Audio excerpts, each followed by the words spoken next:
Okay, sekarang cuba start. Alright, padu lah, sangat ringan. Okay guys, hari ni ada satu bas persiaran Bukan bas ni, van persiaran. Van persiaran 16 seater punya Dia pakai bateri ni, bateri GS ni, brand Thailand ni. Sepatutnya bagus lah tapi dia kata cepat rosak lah. Berapa lama pakai bos? Tak sampai 1 tahun dia cakap. Dia tak nak tunjuk muka, dia malu sikit dia malu sikit. So kita tengok dia punya CCA berapa.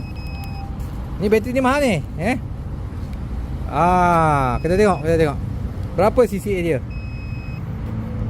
Alamak, 140 saja. Tadi kita jumpa tak sampai 1 tahun Ini okay, dia nampak video kita dekat Facebook, dekat TikTok. Dia nak cuba bateri Nanek ni. Kita tengok dia nak pakai yang padunya.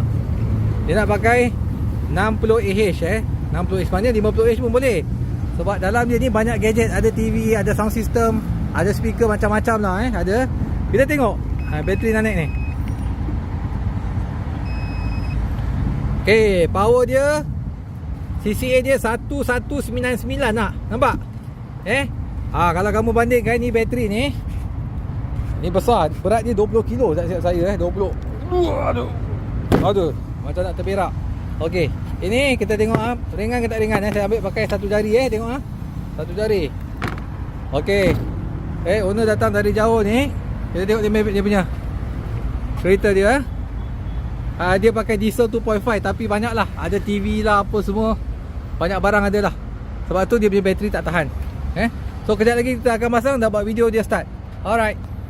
Kita baru pasang bateri Nanek baru pasang DC sikit, kena buat wiring sikit. Sebab dia jenis R, kita kena jadikan L Okey, owner cakap bateri ni tak sampai 1 tahun 8 bulan. Puncanya sebab apa? Ada current leak Ada current leak. Okey, cuba kita tengok. Okey, sekarang cuba start. Alright, padu lah, sangat ringan. Cuba off. Lagi satu kali.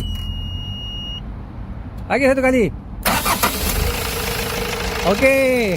Ini diesel 2.5 Ini diesel 2.5. Ini dah bas van persiaran, dia datang dekat Nanek. Bengkel Nanek kat Puchong. Siapa yang luar Selangor tu boleh PM, kita boleh post atau ada dealer juga. Alright.